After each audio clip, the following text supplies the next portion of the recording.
Lesbian detective. Unsolved cases. She's still missing.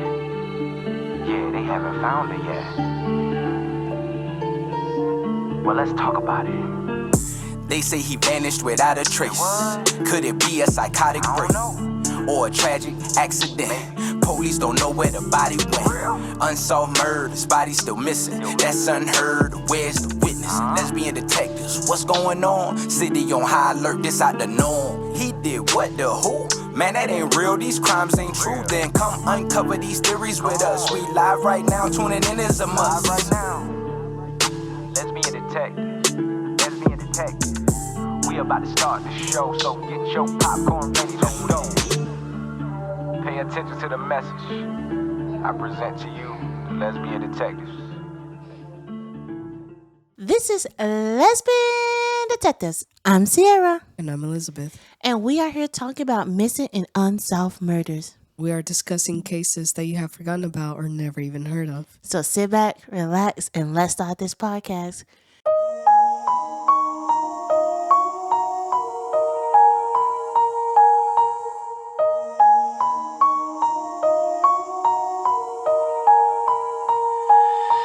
So if you heard our introduction, you hear that my wife's voice is a little sick. She has COVID. Guys, it's been a couple of days for us, so we still here recording. We still doing the dang thing because this case right here is kind of special to me.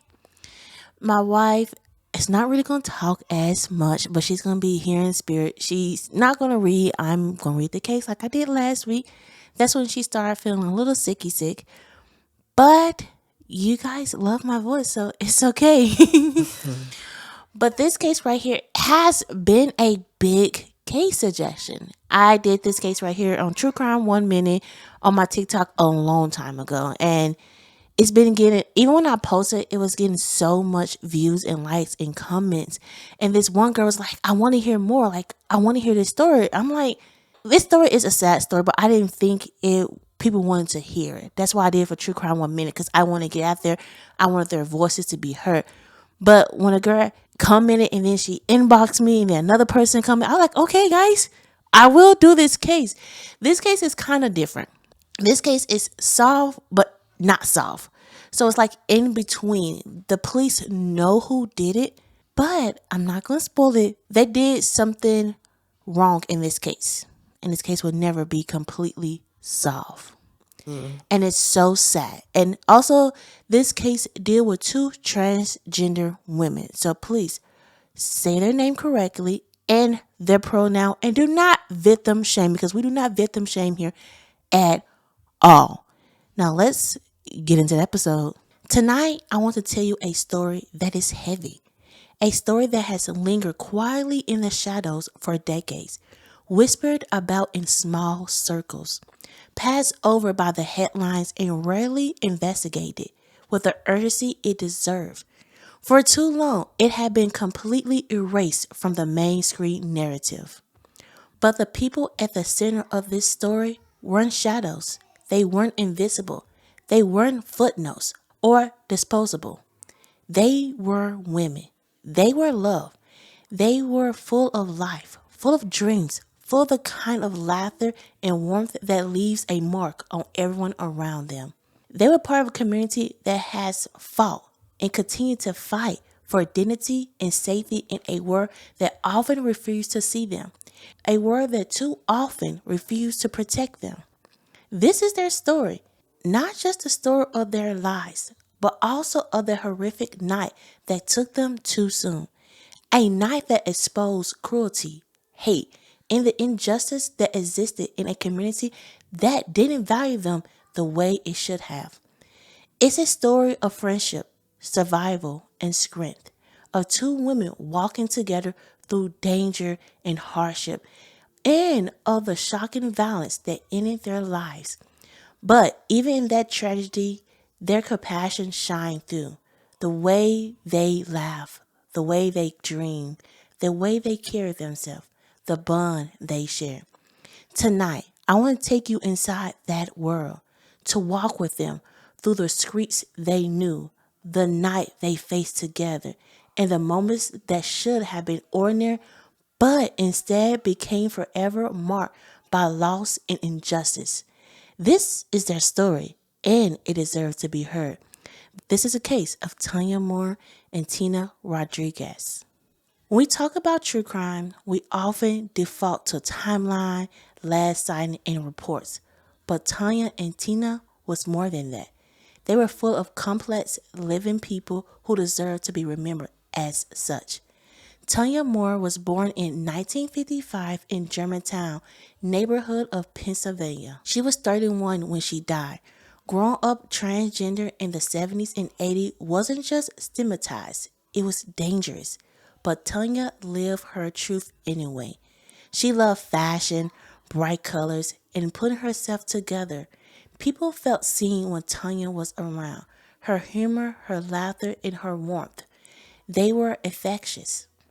She had more than 20 arrests for survival sex work in Pennsylvania over the 13 years before her death.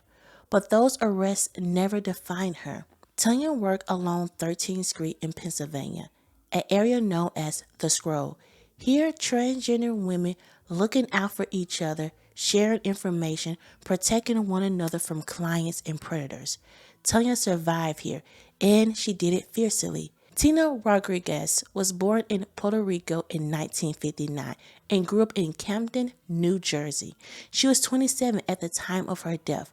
Her mother and half-brother tried to support her, bailing her out of jail multiple times, but Tina often felt disconnected from her family. Tina loved music, especially old school R&B. She had a soft warmth. She cried easily, not from weakness, but because she felt the world deeply. She dreamed of leaving the streets and building a life where she could be safe, seen, and loved for who she was. Tanya and Tina met on those streets. Tanya was bold, fiery.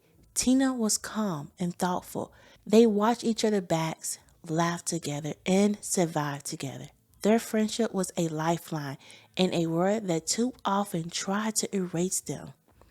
On June 30th, 1986, witnesses saw Tanya and Tina get into a light-colored van with two unknown men. From the outside, it looked like a date. Other trans sex workers described the men as white, between 25 and 35. The driver had curly dark hair and a mustache. The passenger was blonde and clean-shaved. Tina's last known words were, "Anybody want to party? The money is good." Other girls rushed to the van, competing to get in because the men seemed to have money. Tanya and Tina slipped into the back seat. They never came back.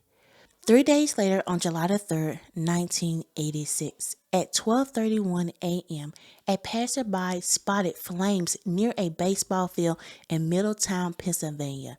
The Fairless Hill Fire Department arrived and made a horrifying discovery: two burning bodies. Detectives were quick at the scene, and what they found was immediately disturbing. The fire had been started deliberate. Burning cigarette butts in a matchbook lay among the ashes, and a soda can containing gasoline was found nearby. The likely accelerant used to ignite the flames, it appeared the cigarette may have been smoked first before using it to light the fire. But in 1986, DNA technology wasn't in use for crime scene evidence, so no one thought to preserve the cigarette butt, a tool that might have identified the arsenic. An empty box of cool cigarettes sat at the scene, but no usable fingerprints could be lifted from it. Even more disturbing, it became clear the victims had been interred limb from limb before the fire. Both women's legs had been cut off above the knees, a brutal method used to fit their bodies inside a box for transport. Both victims were badly burned. Investigators brought in John Durante, a fingerprint analyst known for his meticulous work. John was able to lift the prints and send them to the FBI, where officials combed through thousands of records. Through this careful process, the first victim was identified: Tina Rodriguez, a 27-year-old transgender woman originally from Puerto Rico, raised in Camden with her mother and half-brother. Friends described Tina as boy crazy, full of life, full of energy. Several weeks later, the second victim was positive identified as Tanya Moore, a transgender woman born in Germantown, Pennsylvania. Tanya friends remember her as clean-cut, devoted, someone who attended church and carried herself with a quiet honor, and beeline the dangers of the street she navigated every day. Even in death, the women refused to disappear. The relentless work to name them was more than an investigation. It was an act of giving the women their names back. A demand that Tanya and Tina be seen, remembered, and restored to the world that had forgotten them. 13 years later, after that fateful night in 1999, a lead finally emerged, one that promised to shed light on a decade-old murders of Tanya Moore and Tina Rodriguez. A man whose identity has never been revealed to the public came forward while being questioned in an entirely separate murder case in upstate Pennsylvania. He told police that if he was granted immunity for that case, he will reveal what really happened to Tanya and Tina. The witness, through his lawyer, signed an agreement, a legal document that would allow him to speak freely, would also prevent authorities from charging the killer directly for Tanya and Tina murder. According to him, the man responsible was no other than the leader of the infamous Warlock biker gang, the same man already convicted for a brutal murder in upstate Pennsylvania and serving a life sentence. What he revealed was chilling. On the night of June 30th, 1986, Tanya and Tina were picked up by the two men connected to the gang and taken to the basement of an electronics store in Center City, Pennsylvania, owned by the gang leader parents. The woman, under the impression they were simply meeting a client for sex work, were lured into a nightmare. Small amounts of cocaine were used, and what began as a seemingly ordinary encounter quickly turned deadly. The gang leader discovered that Tanya was a transgender. Enraged, he pulled out a handgun and shot her in the face. The bullet didn't kill her immediately, lodged inside the back of her skull. Meanwhile, Tina was restrained. The killer wanted to see if she was a transgender too.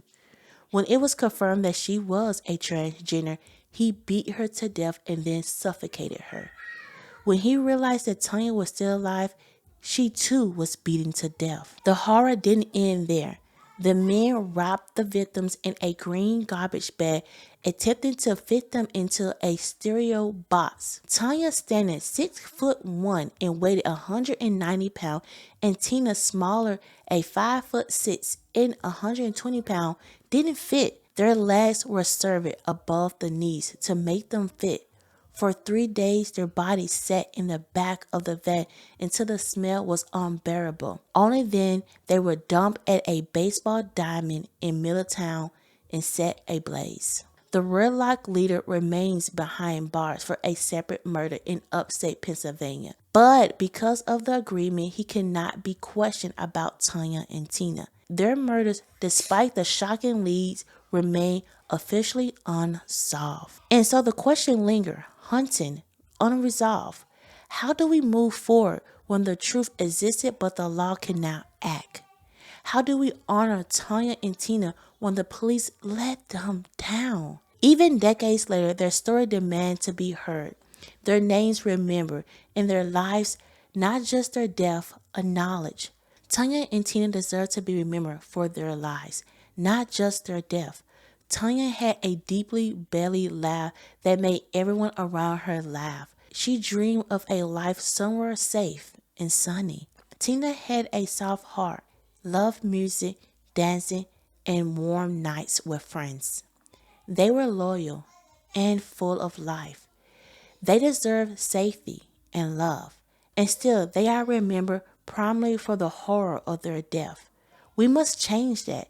Transgender women, particularly trans women of color, continue to face extreme risks. They are often misgendered, ignored, and devalue. Tanya and Tina's story is not just history, it becomes a lens revealing a system that even now remains deeply flawed. Justice is not only legal, justice is remember. Justice is saying their names, acknowledging their life, their friendship, and their humanity. Tonight, we remember Tanya Moore and Tina Rodriguez, two women who lived fully, loved deeply, and walked through a world that was often cruel. They were not victims of a violent crime. They were friends, sisters, daughters, and members of a community that continued to fight for safety. Their lives were filled with dreams, laughter, and the kind of relentless that comes from surviving in a world that often tried to erase them. Every memory, every detail, no matter how small, could bring the family the justice they've been waiting for decades. Your voice could be the one that finally answers the questions that have haunted their loved ones for so long. Tanya deserved better. Tina deserved better. And their memories deserve justice. But more than that, they deserve to be remembered as the full, complex human beings they were. Not as shadows, not as footnotes in a headline. They were real. They matter. And their stories continue to matter. So tonight, as we honor their lives, let us carry forward their light. Let us challenge the system that failed them. Let us speak their names with the respect, love, and care they were denied in life. Let us remember that even decades later, the truth is out there, waiting, and it's never too late to demand justice. Thank you for listening. Thank you for caring. Thank you for keeping Tanya and Tina alive in our hearts, in our story, in a world that must never forget them. This is the case of Tanya Moore and Tina Rodriguez. Now let's get into some theories. Theories. Let's get into some theories. Let's get into some theories. Everyone is a suspect until proven guilty. Let's get into some theories. Lesbian detectives. What type of thoughts you thinking? What theories running through your mind? I'm thinking all types of suspicion. Uncover the truth, what we can find. Witness say they saw somebody creeping out the back door. What you think they did it for? That's so crazy, I'm not sure. They found a car, where could she be? Here go another puzzle piece. Research and do your history. It's plenty unsolved mysteries. Everyone is a suspect until proven guilty. Let's get into some theories, yeah. Let's get into some theories. Let's get into some theories. Everyone is a suspect until proven guilty. Let's get into some theories. Let's begin detectives. You or me? God. This one, it breaks my heart. And this is why I did it on True Crime 1 Minute, because I felt like I needed to get their story out. And I'm so happy and amazed that people wanted to hear more of their story. They wanted to get their story out there. And it's just sad that their case could be solved. Like the police know, but the police was so, what the word I want to say? The police didn't care. I think the murder that the man was being charged or had information about, they wanted that murder more. Let's just be honest. They wanted to solve that case more than Tanya and Tina. They didn't care about them. There was transgender, there was sex workers, and then there was colored. So they didn't matter. And that was hurt the most, because you got the man, but you're like, oh, forget that. Let's just give him this deal right quick. Wow. I mean, come on. Like, you were so quickly to just like give him this deal. 2 murders, 2 women that was unalive in a brutal way. First of all, I really don't believe his story. It's something that's standing out. When I look into the place that the women was like, sex working at, it was mostly known for transgender women. So it's like, even though it's like other prostitutes was there, but it was like in one part, it was mostly transgender women. So it's like, how you did not know? And it's, I don't know, it is a lie to me that they didn't know that these was transgender women. Something happened that night for them to unalive them. Or they wanted to unalive them because they were transgender. What if that was right? Like, oh, we unalive because we found out they were transgender. What if they were trying to unalive somebody, but they wanted transgender women. They didn't like how they was living their life. What if that's the truth? Yeah, so that was gonna be one of my questions was, were they disclosing that they were transgender because certain people feel a certain type of way over certain people, but you knew that there was transgenders there. So I don't know. Maybe like you said, they targeted them because they wanted to target. It was a hate crime against transgenders, but ultimately it is a tragedy, and they died in a very violent, horrific way. They didn't deserve any of it. I agree with you. They didn't deserve it. And it's sad that they both dream of a life outside of the world that was in, to be loved, to be accepted, to be free.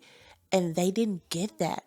And it's so sad because to be shot in the face and Tina seeing her best friend, her road dog, her sister get unalive in front of her, and she's like, oh shoot, I'm next. Like, it's just sad. And then that these guys are already in jail for another murder. So it's like, this wasn't their first time doing this. And I wish, like, it's hard because you don't know who told the story. Like, I don't know who the man was because the police, they kept him hush hush.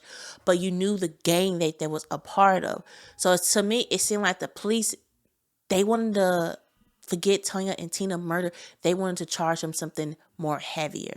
Because I felt they were like, oh, like, we solved the case. We got the murders. But them cases don't matter. The case that we really want to, like, charge them for is our main thought about, like, our main focus. And that's sad because you push aside one murder for another one. No, you should charge them for both, because let's be honest, Tanya and Tina murder is never going to be solved because he signed that paperwork. And he's in that paperwork, he said, hey, you can't go for me or my partner. So what the police going to do? They can't do nothing. They can't act. And that's why I say it's a solved case, but the police kind of effed it up a little bit. Like, it's just sickening because it's just hard. Even for Tina mom and half brother, like, they was trying to accept her, like, probably in their head, like, oh, we're doing the best that we could do, like, bailing her out of jail, trying to be accepted. But we don't know what they was not probably saying her pronoun right. We don't know what they was doing for her to say, hey, like, I don't feel a part of the family. Because it seemed like they were trying. But sometimes when you're part of the LGBT community and you have family members that are trying, sometimes their way of trying still hurts you. They don't respect your pronouns. They don't respect your partner. They don't respect a lot of things. So you like, hey, I don't want to be hurt no more, so I'm going to fall back. And sometimes it's to keep your peace than anything. Like, I'm not going after her family. I'm just saying, like, hey, and Tina had, you wasn't supporting her how she needed to be supported, And that's hard sometimes because, family was like, hey, I'm supporting you. But like, no, I need this kind of support. I need this kind of love. And it's hard to be a part of this community sometimes. And looking back in 1980 when they was unalive, and now transgender rights haven't really made a big difference. It seemed like we're going back with their rights a little bit. Even our rights. I mean, thank you, Supreme Court, for not, messing up our rights. But transgender people, they're going through a lot too. Yeah. It's just sad that this world is going backwards a little bit. But, as our ancestors did, they fought. And we're going to continue to fight. So, love you, LGBT community. But it's just sad, and I'm glad that the person convinced me to do this case. Because, I mean, I did it before. I looked at the paperwork, read everything. But I'm glad I got to retell their story. I feel like tonight it wasn't about, like, their murder or how vicious it was. It was to remind people that people that's different from you are going through so much. That you shouldn't treat somebody that's different from you in a hateful way. You should treat them with love and respect, and teach your kids to do the same exact thing, because we never know what somebody else is going through. Yeah. That's my preach for the day. And guys, please wish my wife a speedy recovery, and me too, because I've been around her she just got diagnosed today, and we had a good weekend and a couple days. So it's like, and I'm already exposed, but we still isolated. I know, like, we close together, but we're like 6 feet apart, guys. We're 6 feet apart, and I'm gonna wipe everything down that she just did. So please give her praying hands in the comments and slide into her DMs only for nice words, not mean words, because that's my wife. Don't play with me. I'm sorry that my wife couldn't get out her good theories. Her voice is just not there today, but I did enough talking for the both of us. Thank you guys for hearing Tanya and Tina's story, and let's get their case out there. Let's tell people more about their case, and hopefully, I don't know, like, I know it can't be like solved or people can't go to jail because what the police did. I wish, like, the family, be honest, can sue the police department. That is a thing that they should look into, like suing, like, hey, you didn't I don't know what they could sue them for, but I feel like they could sue them. Yeah. I feel like that's the thing. So family, if you're watching this, sue them. This is Lesbian Detectives. Please like, comment, subscribe. Give us a 5-star rating on all podcast platform, YouTube. Give me your comments. Tell me a story that broke your heart that you hear and you want me to tell. I will love to hear it. This is Lesbian Detectives. I'm Sierra. No, I'm Elizabeth. Don't forget, everybody's a suspect. So proven innocent. Bye. You suck, COVID. Lesbian detective. Unsolved cases. She's still missing. Yeah, they haven't found her yet. Well, let's talk about it. They say he vanished without a trace. Could it be a psychotic break or a tragic accident? Police don't know where the body went. Unsolved murders, body still missing. That's unheard. Where's the witness? Lesbian detectives, what's going on? City on high alert, this out the norm. He did what, the who? Man, that ain't real, these crimes ain't true. Then come uncover these theories with us. We live right now, tuning in is a must. Live right now. Lesbian detective. Lesbian detective. We about to start the show, so get your popcorn ready to go. Pay attention to the message I present to you, the Lesbian Detectives.